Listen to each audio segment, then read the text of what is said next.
நீங்க உங்க ஓட்டு யாருக்கு போடுவீங்க? விஜய்க்கு தான் போடுவீங்க. ஓ சரி, தேங்க்ஸ். நீங்க யாருக்கு நான் சப்போர்ட் பண்ணுவீங்க?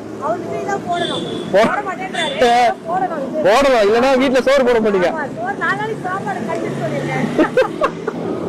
என்னங்க இப்படி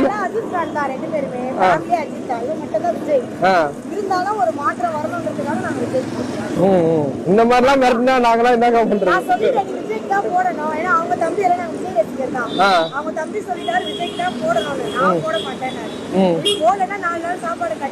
சாப்பாடு கட்டு அதுக்கு பயந்து அண்ணன் போட்டு அவர் கட்சிக்கு வந்திருக்கிறாருமா, அவர் பின்னாடி தொண்டர்கள் படை திறந்து நிற்கிறோம். அவரை ஜெயிக்க வச்சு, அதாவது இது வரைக்கும் கர்மாந்திரம் பிடிச்ச 50 வருஷமா இந்த தமிழ்நாடு உருப்படவே கிடையாது. ஏன் இதே வந்து டெல்லியில் அரவிந்த் கெஜ்ரிவால் வந்தார், ஃபர்ஸ்ட் எலெக்ஷன் ஃபர்ஸ்ட் இருந்தது தானே. அண்ணா வந்தார், அண்ணாவாவது ஓகே பேக்ல இருந்து வந்தார். எம்ஜிஆர் எப்படி வந்தார், ஃபேஸ் பண்ண ஃபர்ஸ்ட் எலெக்ஷன் தானே. நம்ம விஜயகாந்த் எடுத்துக்கோங்க, ஓகே அப்போ வந்து மீடியா கிடையாது, எதுவும் கிடையாது, பேப்பரில் வரதோ ரேடியோவில் வரதா நியூஸ். மீடியா வந்ததுக்கு அப்புறமேட்டு 2001 கட்சி ஆரம்பிச்சு 2006 உட்காரலையா, 2016 எதிர்கட்சி தலைவராக உட்காரலையா விஜயகாந்த்? ஏன் வளர விட மாட்டேன்? இது 1ஆம் நம்பர் நாகரீகம் கெட்ட அசிங்கமான ஒரு தனம். தன்னுடைய கணவனுக்கும் மனைவிக்கும் அந்தரங்கத்தில் சமீபத்தில் டைவர்ஸ் ஆனவங்க யாரும் சாதாரணமானவங்க கிடையாது. ஜிவி பிரகாஷ் அவங்க ஒய்ஃப் கிட்ட கேட்டிங்களா? அவங்க இந்த மாதிரி இன்டர்வியூ எடுத்தீங்களா?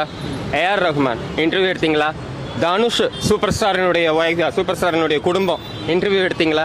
Why should this is to a personal right? கணவன் மனைவிக்கு நடுவில் உள்ள ஒரு பர்சனல் தானே. ஜெயலட்சுமி வந்தாலே, அவ பேர் என்னது, சீமான, அவளை போய் எவ்வளோ பேர் இன்டர்வியூ எடுத்தீங்க? எனக்கு ஒன்றுமே இல்லை, மன்னிப்பு கேட்க வச்சுட்டு போயாச்சு. இல்லை எதுக்கு மீடியா இதை ஊதுறீங்க, எதுக்கு அரசியல் வாதீங்க, இதில் குளிர்காயிறீங்க? கணவனுக்கும் மனைவிக்கும் உள்ள இடைப்பட்ட பிரச்சனை. ஏன் அந்த பிரச்சனையை இன்னைக்கு ஒரு 4 மாதத்துக்கு முன்னாடி சவுக்கு சங்கருடைய மீடியாவில் பார்த்தீங்கன்னாக்கா அவர் அப்பயே சொல்லிட்டார், உள்ள அரெஸ்ட் ஆகிறதுக்கு முன்னாடி ஒரு இன்டர்வியூ இருக்குது. விஜய் மேலே எலெக்ஷன் டேட்டுக்கு முன்னாடி எலெக்ஷன் அறிவிக்கும் போது அவருடைய பர்சனலைஸ்டு, அவருடைய 100% அந்தரங்க விஷயம் பிரம்மாஸ்திரமாக ஒன்று வெடிச்சிருச்சு. மேபி இன்னும் 10-20 டேஸில் டேட் வந்துடும். இப்போ ஏன் சொல்லணும் இவ்வளோ நாள் இல்லாமல்? இவங்க பண்ணுற கூத்து அந்த ஆளை வளர விடக்கூடாது, வரவனை வேர்லேயே அழிச்சிடணும். தைரியமாக போய் ஃபேஸ் பண்ணுறான் ஒருத்தன், தைரியமாக நின்று பேசுகிறான். இந்த கால இளைஞர்களுக்கு ஏற்ற மாதிரி அரசியல் பேசுகிறான். ஏன் வளர விட மாட்டீங்க?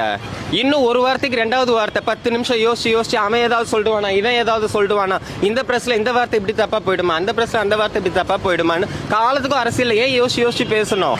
சின்ன சேனலுக்கு எதா இருந்தாலும் அது கொஞ்சம் ஆதரவு கொடுங்க. உங்க பொண்ணான கையை கொண்டு அந்த பெல்லில் தட்டிடுங்க. அவங்களுக்கு சப்ஸ்கிரைபர் 5-10 ஏறுனா அவங்க மனசு சந்தோஷப்படும்.